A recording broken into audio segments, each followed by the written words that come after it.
One, Yeah. hope you're feeling well.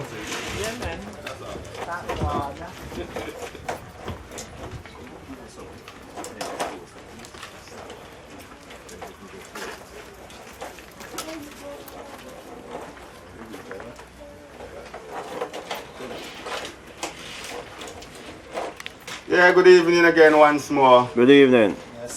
We are gathered here in remembrance of the Buckley's riot. So greetings again in the name of His Imperial Majesty. We're going to open with some reading of Psalms by the Nyabingi order. Just the 3 Psalms, and then we're going to go further with the national anthem. Eli, Selassie, King Rastafari. Eli, Selassie, King Rastafari. Eli, Selassie, King Rastafari. Yeah, give thanks for being in the land of the living, you know. Yeah, great ancestors are great gods and goddesses in the ancient black eternal ways. Yeah, give thanks for being in the land of the living, you know. And give thanks for this memorable occasion, you know, that I and I can be here too. And I passing heroes and sheroes. You know, give thanks. Haile Selassie. Haile Selassie standeth in the congregation of the mighty, judge amongst the gods.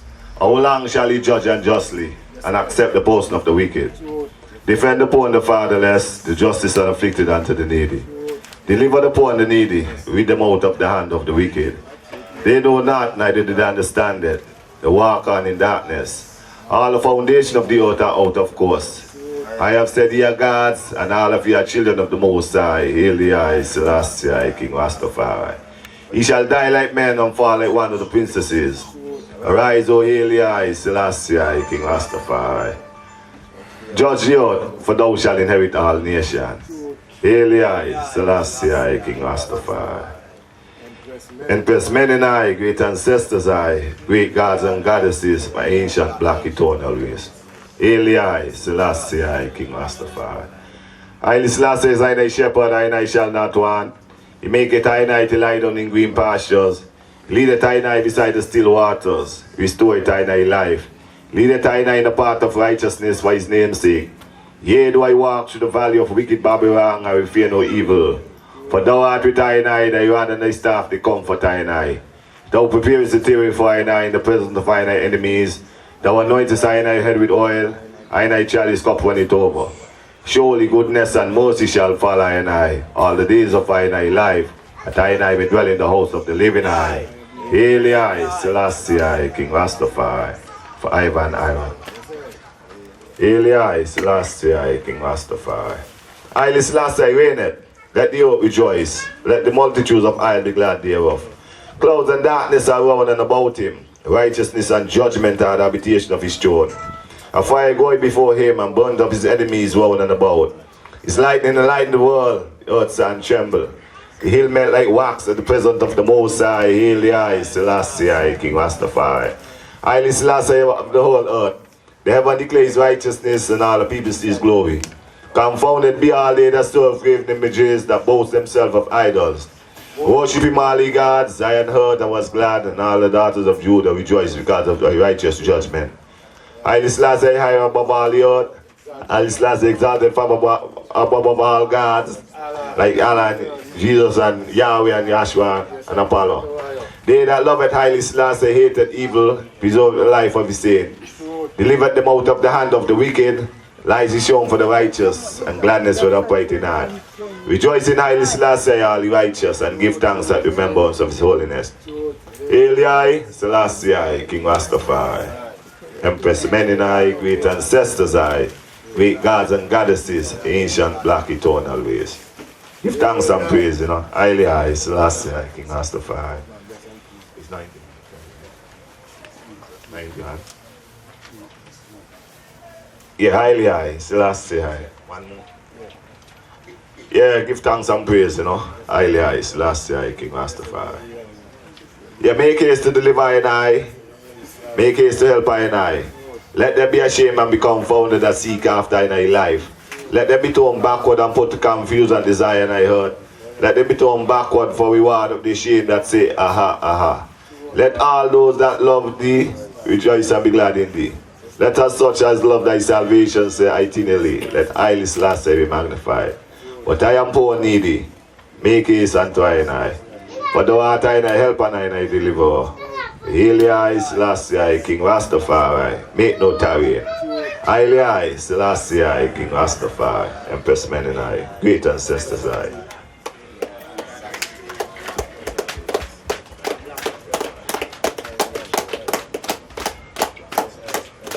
Haile. Yes, this is the 81st anniversary of the Buckley's riot, and we're going to move forward with the national anthem. Everybody stand, please.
Yeah, thank you.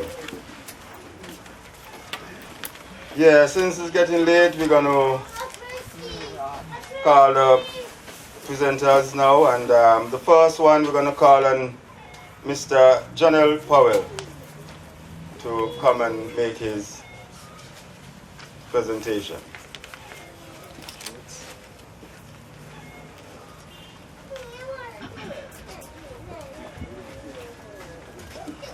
Good afternoon to everybody. Good afternoon.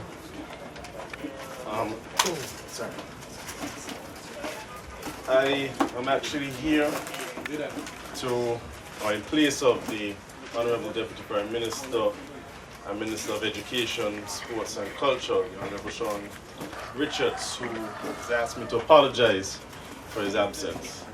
But it is indeed a pleasure for me to be here for a number of different reasons.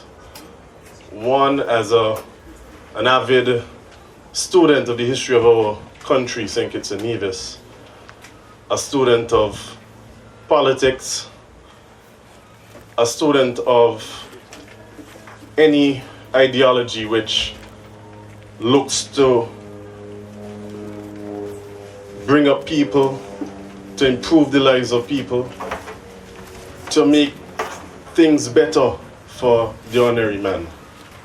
It is also a pleasure for me to stand here because I am fortunate enough to be along the lineage of one of the front runners in the Buckley's activities of 1935 and the efforts which came out of that, and that's Thomas Manchester, my great uncle. As you go to the history of what took place here, you'd see he, along with others, played a prominent role. I also see Samuel Duggins again, who is the grandson of another person who played a very big role, Joseph Nathan. And so it's more than just being, more than just a duty to be here. It's a pleasure. But the activities that took place in January 1935, not just here in Buckley's, but around the island, are significant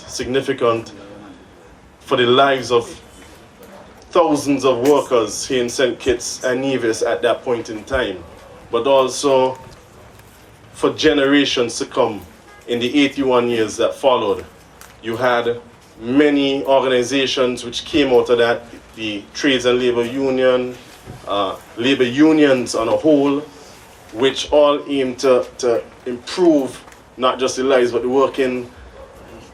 working conditions for persons here in St. Kitts and Nevis. It was also significant because they say it only takes a spark, and it was the strength and the foresight of the workers here in St. Kitts and the efforts they made on the 28th and 29th of January 1935 that helped to spark a revolution throughout the Caribbean.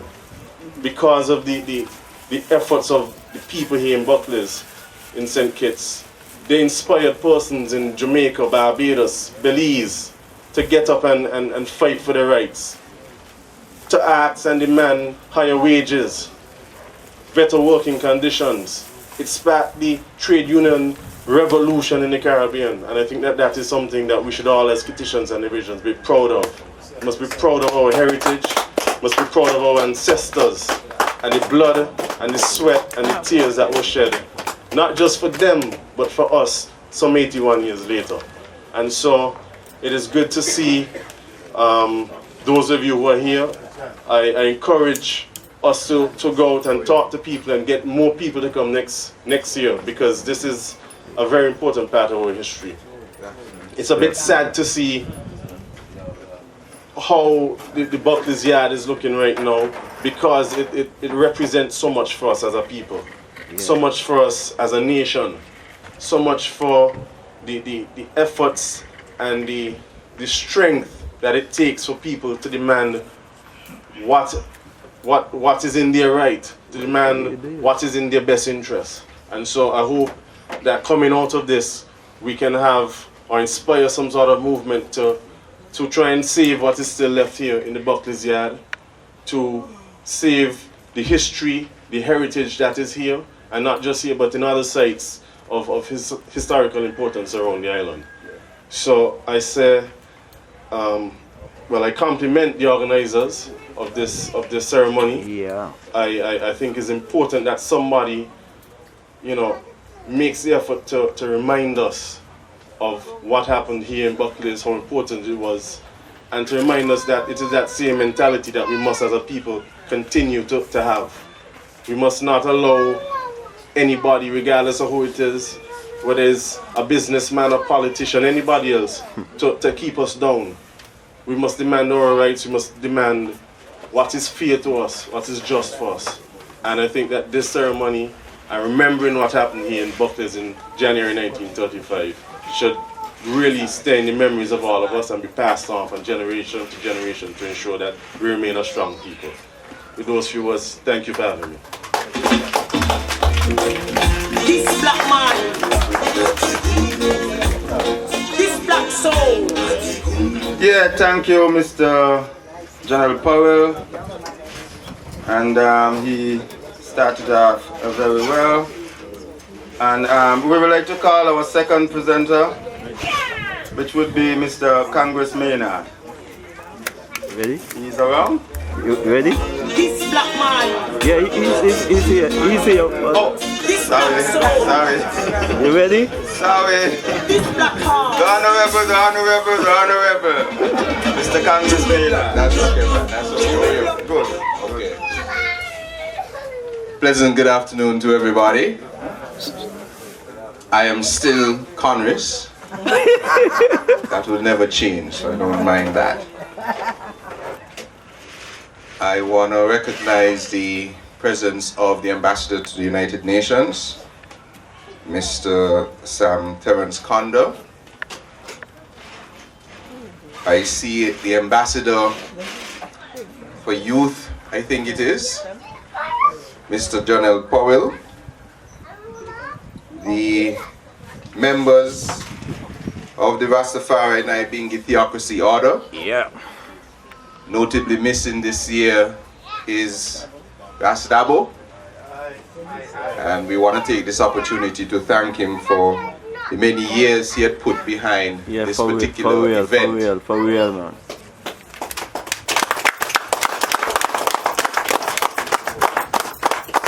And I think he will be glad that we are still able to push forward with it this year.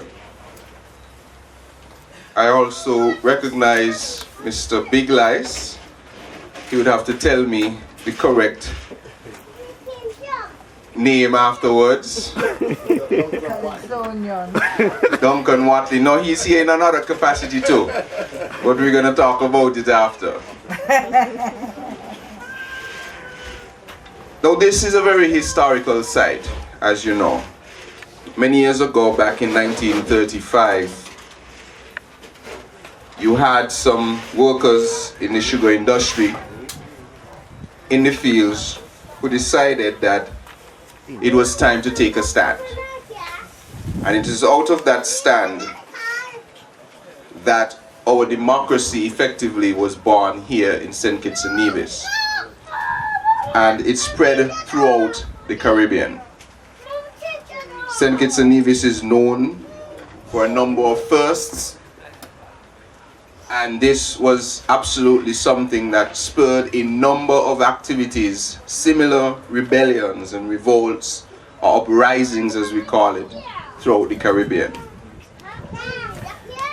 But as I've said in times past, it is not sufficient only to just come here and remember. We need some action. And I have proposed in the past, and I propose again, that we need to take the time to find the resources and to make this not just a simple site that we can remember, but a monument for our generations after can know what went on. We can look at it in many different ways. Monuments attract interest. Buckley's estate should be a tourist product to the rest of the world, showcasing that in our small little island of St. Kitts and in our Federation of St. Kitts and Nevis, we had the balls back then when the color of your skin was a problem. We had the balls and the gumption to stand up and fight and challenge the order that was against us, to challenge the status quo that was against us, that pit one particular class against another class, where only a certain set of folks owned certain things in this country. They owned all the land, they owned all the houses. In that time, you had to own something even just to vote. And it is out of this revolution, out of this uprising, that march became fiercer for equal rights and equal justice here in St. Kitts and Nevis. At this time, we must remember contributors. And this year, we'll pay special attention to one of them who went on to become a national hero of St. Kitts and Nevis, who represented this very area for near 46 years, from around 1942, 43 or so to 1989. And that is Sir Joseph Nathaniel France.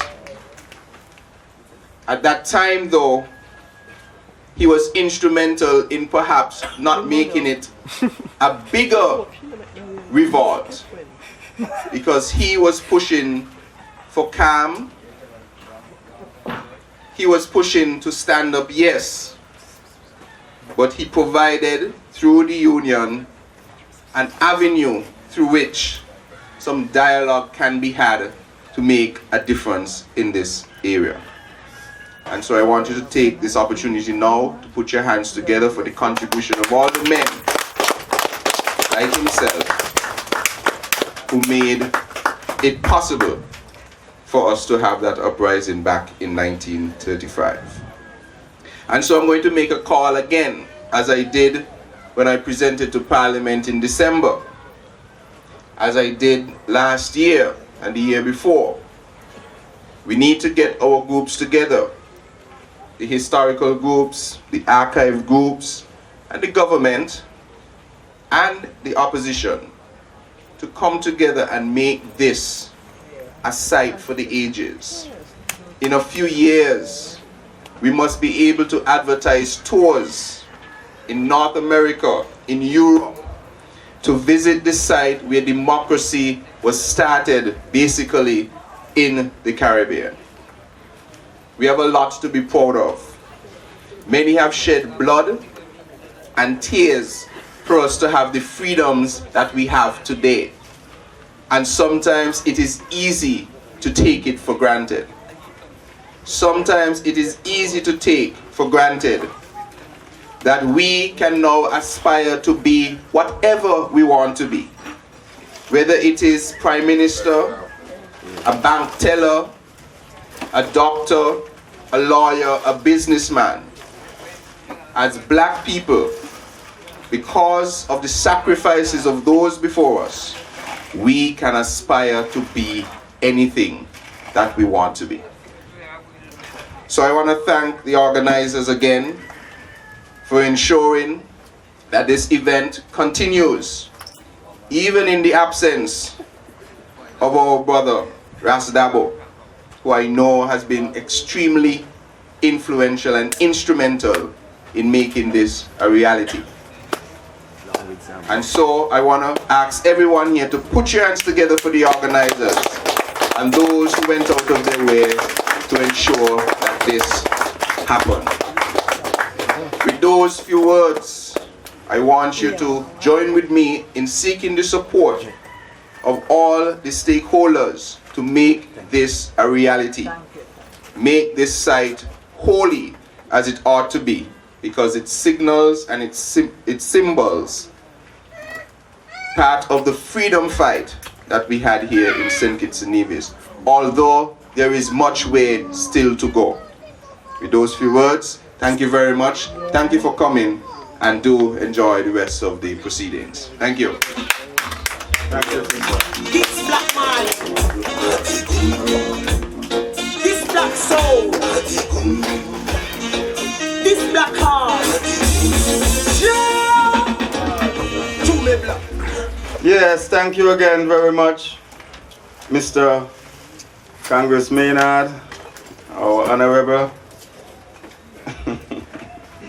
Forgive me.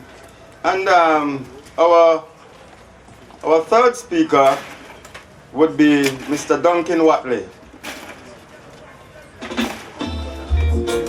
This black man, this black soul, this black heart. Yeah! Good evening, ladies, gentlemen, brethren, and everyone else. As the speaker said, I'm Duncan Watley, and I came here as an onlooker, but I was asked to make a presentation, and it would be remiss of me to refuse that invite. But I'm here, I work at the Department of People Empowerment and Diasporic Affairs. I'm the director there, just newly installed, so I'm still getting my feet wet and finding out what the department is about. What I can say, and let me pause here, this is the first mistake I would have made in public speaking. I want to acknowledge the representative for number 3, Congress Maynard, ambassador to the United Nations, Kanda, ambassador of youths, John L. Powell, distinguished guests, people like the Nyabinga Order of the Theocracy Order, that's Rastafari, and everyone else. And let me continue. I'm pretty much delighted to be making this presentation. And the reason why is that I have been coming to these meetings or these occasions ever so often, because I am one who believes that what transpired in 1935 would have paved the way for many of us to get formal education.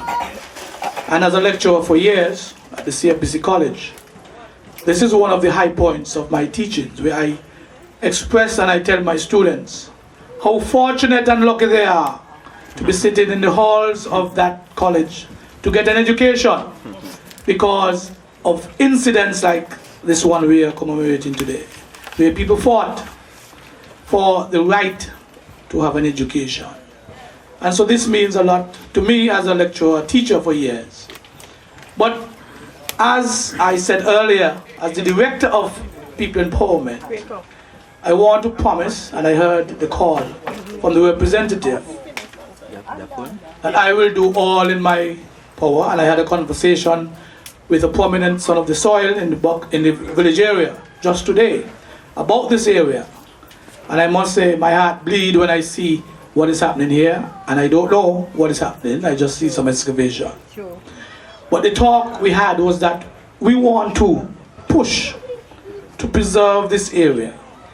And because I'm in an area where I can have some influence, I am making a promise. I don't usually make promises. But I'm making a promise that I'm going to do all in my power to urge the government to put some thought and some monies into. And first thing we can do is to have it nice, clean and fenced, and then we can go from there with meetings with the stakeholders, the Rastafaris, the Buckley people and so forth. So I promised that I would make I would take that initiative, take it back to the government and propose that we have this place develop into what the representative would have said. And I've heard it many times coming here. Everybody saying that this is a site that has potential. So I am happy to be here this afternoon to make that promise. And you can hold me to that. If I can't deliver, then I'll tell you the reasons why. But I am certain that we would have some action. I can assure you that we will have some action, because that is what my department is going to set out to do, to have community development and community activities and people involved in making our communities better for our children to come. So I want to thank you for the chance to say a few words, and so you will be seeing and hearing more from me as the years go by. Thank you very much.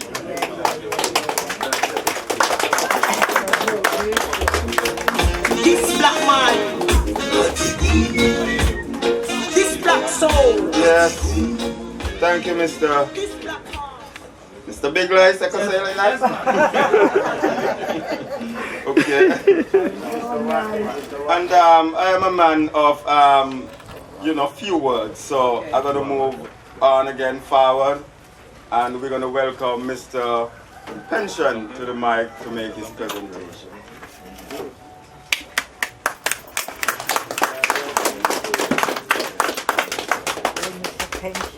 This afternoon I didn't come here expecting to make a speech, but I couldn't refuse the opportunity to say a few words. To me this is hallowed ground. To me this is a sacred spot, because it was here that people sacrificed their lives. It was here that people agitated for better working conditions so that generations to come could enjoy a better way of life. I want to begin by quoting a few lines of a song that I penned for the Calypso King last year, and it goes like this. No amount of money could ever pay the price for our ancestors' great sacrifice. No amount of money could ever pay the cost for the millions of Africans whose lives were lost.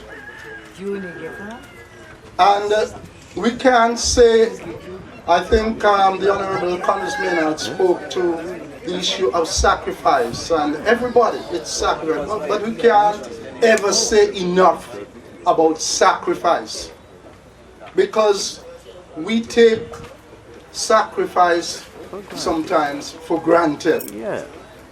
And that is a fact. Now, the right to land ownership, the right to an education, the right, and all those rights, the right to vote, how critical that is. We take them for granted. I like to tell people that there was a time in St. Kitts when there was a system that could be likened to apartheid in South Africa. There was a time in St. Kitts when you could not own the land on which you live, because all the lands were owned by the sugar estates. And so even long after emancipation, people were relegated to the gut sides, and that is why you find so many people in St. Kitts live in gut sides in the ravines and on the hillsides, the slopes where you have the marginal lands and so on. Because in other countries, when people were running to the towns and could occupy lands elsewhere, in St. Kitts we were small, there were no lands. And so people migrated all over the place. In those days, you couldn't build a wall house. And I remember a poem when I was small, which says, the tortoise can't go out, nor play, nor sell his house or rent it. Because when he moves, his house moves too, and nothing can prevent it. And so it was customary to see houses. Maybe some of you might be too young to remember seeing houses being moved on a truck, and people would move it from one point to the other, you know, because perhaps you fell out of favor with the manager of the estate, and so you had to move your house like the tortoise and go elsewhere. And so that to me was apartheid. There was a time in St. Kitts when you could not go over at Frigate Bay Beach because there was a gate. It was owned by Mr. Wigley. My father worked for him, so we had the privilege to go over there. Only when he was working. Only when he was working. And so there was a time in St. Kitts when, we know it, right up Victoria Road, certain people couldn't go there to play tennis. That was an exclusive club reserved for a certain class. And so the middle class blacks had to go around by the Fort Lands to play tennis. The bridge club used to be. Yes, there was a house, I don't remember the name of it, it will come, perhaps, around by the square. The Bridge Club. Where there was a restaurant. And even in recent times, certain class of people couldn't go there. There was a time in St. Kitts when only, as a matter of fact, when the grammar school was built, it was built with a certain class in mind. A certain class in mind. And of course, when the system was made free for all class of people in St. Kitts, the rich and famous in St. Kitts sent their children to boarding school in Barbados. And I remember we used to say, Mr. Bino children them coming back home, Mr. Walwyn children them coming back home on the plane. And we used to say they used to go down in the morning and come back down on the plane, but I don't believe it was like that, you know. And so they sent them to boarding school because they didn't want them to mingle with people from the poorer class. And of course, there was a time, and so when I see our young people taking the education for granted, free education, it really, really pains me. down to the core. You know, because we're taking a great sacrifice for granted. What our ancestors made great sacrifice so that we can achieve. The right to vote, which we take for granted, and people say, "Boy, I mean, I'll go vote," you know, and that kind of thing. You know, there was a time when all the governors in St. Kitts, you know, who controlled this place, were white people from England, out of England, and it was a stand. It was the sacrifice of a people, such as the stand that was taken here at Buckley's estate, which provided us with a better way of life, so that we can enjoy all the freedoms, so to speak, that we now have. And I am going to hold Mr. Big Lice Watley to his words, and if I can offer any assistance, I will give you all my support to ensure that this place, this sacred, holy place, becomes a monument, becomes a testament to the struggles of our ancestors. Thank you very much. This black man. This black soul. Yes, Mr. Pension, thank you very much for that. And I must say that all the speakers do very well so far.